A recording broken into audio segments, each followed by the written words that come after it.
Hello বন্ধুরা, তো শুভ নববৎসরের সবাইকে জানাচ্ছি প্রীতি ও ভালোবাসা। তো দেখো, আজকে সকাল থেকে ভিডিওটা শুরু করছি। তো বড়দের প্রণাম জানিয়ে নববৎসরের আর ছোটদের অনেকটা ভালোবাসা জানিয়ে আজকের ভিডিওটা শুরু করছি। তো ভিডিওটা শুরু থেকে শেষ অবধি দেখো, কন্টিনিউ, আশা করি ভালো লাগবে। তো আমি আজকে বছরের প্রথম দিন, তো সকাল সকাল স্নান করে নিলাম। স্নান টান করে তারপর এদিকটা সিঁদুর টিঁদুর পরে নিলাম। তো এই যে দেখো, তো স্নানের নাইটি টাইটি সব কিছু ধুয়ে দিয়ে এসে একটু ভিডিও করছি। তো এখন যাব রান্নাঘরে। তো রান্নাঘরে রান্না করব। তো এখন অবধি কিছু খাইনি, তো রান্নাঘরে গিয়ে কিছু খেয়ে নেব।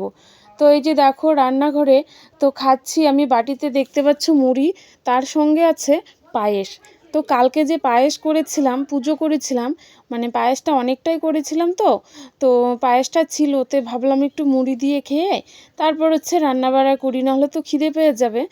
তো এই যে দেখো, এদিকটা চিকেন এনেছে, আর একটা লেগ পিস আছে। তো এদিকটা চিকেনটা করব, আর এদিকটা দেখো লাল শাক। তো লাল শাকগুলো না আমি আগেই জলের মধ্যে ভিজিয়ে রেখেছি। কারণ লাল শাকগুলো না, মানে পরশুদিন এনেছে বাজার থেকে।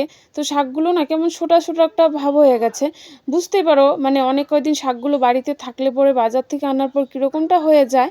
তো ওর জন্য শাকগুলো আমি সুন্দর করে মানে ছিঁড়ে আর কি জল দিয়ে রেখেছি, তাহলে শাকগুলো তাজা হয়ে যাবে। তারপর এদিকটা দেখো ভাত বসিয়েছি। তো চাল ধুয়ে দিচ্ছি আমি, চালগুলো হাঁড়িতে দিয়ে দিব। তো একবারই রান্নাটা করে নিব আমি, আর একবার একদম রাত্রেবেলা করব। তো বেলাও হয়ে গেছে, আর আজকে শরীরটাও সকাল থেকে একটু মানে ভালো লাগছে না আর কি, খারাপ খারাপ আর কি, শরীরটা মানে কেমন জানি একটা লাগছে আর কি। তো এই যে দেখো, হাঁড়িতে চাল ধুয়ে দিয়ে তারপর শাকটা আমি কেটে নিচ্ছি। তো শাকটা আমি কেটে নিব। তো আমি শাক টাক না ভালো একটা মানে ভালোভাবে পলতে পারি না শাকগুলো আর কি। তো এই যে দেখো, শাকগুলো আমি পলে নিচ্ছি। তো শাকগুলো কেটে তারপর পাট শাক আনবো ক্ষেতের থেকে। তারপর তিতে করলা মানে উস্তে আর আলু দিয়ে ভাজা করব, ওগুলো কাটবো। আর এই যে শাকটা কাটবো, আর চিকেনের জন্য পেঁয়াজ রসুন মানে সব কিছু রেডি করে নিতে হবে। একা একাই তো রেডি করে নিব। তো এদিকটায় সব কিছু রান্না করি। তো দেখো, ওই রান্নাগুলো আমার হয়ে গেছে, তোমাদেরকে দেখাতে পারিনি। আর এদিকটা চিকেনটাও বসিয়েছি। এদিকটা দেখো, এই যে পাট শাক হয়ে গেছে আমার, এদিকে লাল শাকটাও হয়ে গেছে, আর এদিকটায় উস্তে মানে তিতা করলা আলু ভাজাটাও হয়ে গেছে। হ্যালো বন্ধুরা, দেখো আমি ভাত খেয়ে উঠে এই যে এই জুসটা খাচ্ছি। তো অনেকক্ষণ পর কিন্তু খাওয়া দাওয়ার পর চলে এলাম, এসে আমরা দুজনেই শুয়ে আছি, মা ছেলে।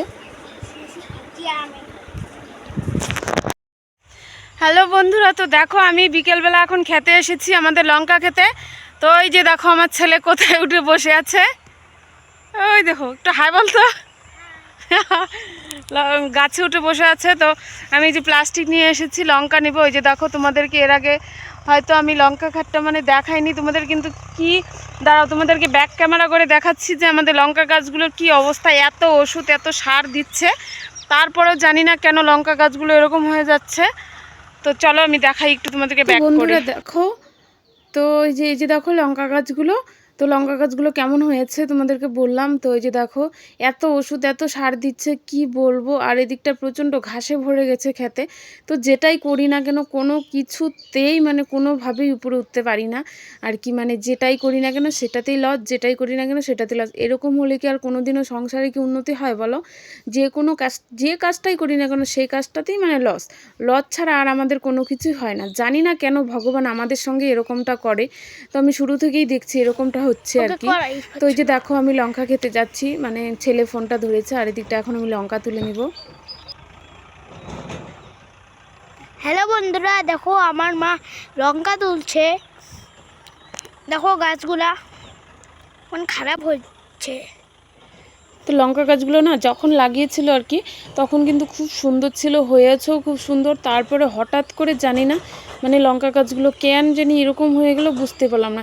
এত ওষুধ দিচ্ছে তারপরেও মানে ঠিক হচ্ছে না। আর যদি ভালো থাকতো এতদিনে অনেক অনেক লঙ্কা বিক্রি করা যেত, আর এতদিনে গাছগুলো অনেক বড় হয়ে যেত।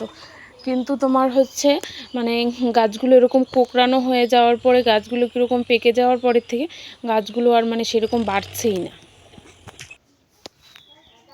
তারপর দেখো এদিকটায় বাড়ি সন্ধ্যাবেলায় এসেছি, তো বাড়ি এসে তো এদিকটা আমি ঘরটা ঝাড়ু দিয়ে নিচ্ছি। তো সন্ধ্যাবেলা তো ঘর ঝাড়ু দিতে হয়, তো এই যে ঘরটা ঝাড়ু দিয়ে নিচ্ছি। তো শরীরটাও সেরকম একটা ভালো লাগছে না ক্ষেতের থেকে এসে, তো আমি হঠাৎ করে মানে ঘরটা ঝাড়ু দিয়েই আমি শুয়ে পড়বো। তারপর দেখো এদিকটায় আমি শুয়েছিলাম, তো শুয়ে থাকার পর ছেলে বলছিল, তো আমার মানে এত শরীরটা প্রচণ্ড খারাপ লাগছিল, কি বলবো, চোখগুলো যে মানে খুলবো, ছেলে ডাকছিল চোখগুলো খুলবো, সেই খোলার পরিস্থিতি আমার ছিল না। বারবার করে বলছে, মা আমাকে অঙ্ক দাও, অঙ্ক দাও, আমি অঙ্ক করবো। আর আমি ওকে বলতে পারছি না যে দাঁড়া, আমার প্রচণ্ড শরীরটা খারাপ লাগছে, আমি বলতে পারছি না, আমি চোখ বন্ধ করে মানে শুয়েই ছিলাম আর কি। এত প্রচণ্ড জানি না কেন শরীরটা খারাপ লাগছিল, তারপরেও কোনো রকমভাবে উঠেছি, যে ছেলে যেহেতু বলছে অঙ্ক দেওয়ার জন্য কি করব, তো বাধ্য হয়ে পড়ে উঠলাম, উঠে আর কি অঙ্ক দিচ্ছি আর কি। তো আমাকে বলছিল পড়া দেওয়ার জন্য, পড়া দাও মা, পড়া দাও। তো বাধ্য হয়ে কি মানে কয়েকটা অঙ্ক দিয়ে তারপর হচ্ছে আবার শুয়ে পড়বো, কারণ শরীরটা প্রচণ্ড খারাপ। আর সকাল থেকে আজকে আমার শরীরটা খুব খারাপই ছিল।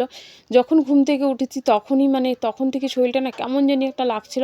আর সারাদিন রান্নাবাড়া করলাম, করার পরে থেকে তো শুয়েছিলাম, তারপর লঙ্কা খেতে গেলাম, আসলাম, ঘর ঝাড়ু দিলাম, তো তারপর দেখি আবার এত মানে শরীরটা খারাপ লাগছে, চোখ মেলে আমি তাকাতে পারছিলাম না, এরকম পরিস্থিতি। তারপর এই যে দেখো ছেলেকে অঙ্ক দিয়েছি, দিয়ে তারপরে যে ছেলে অঙ্ক করছে। তো ভিডিওটা আজকে আমি এখানেই শেষ করছি, কেমন লেগেছে একটু কমেন্টে জানিয়ে।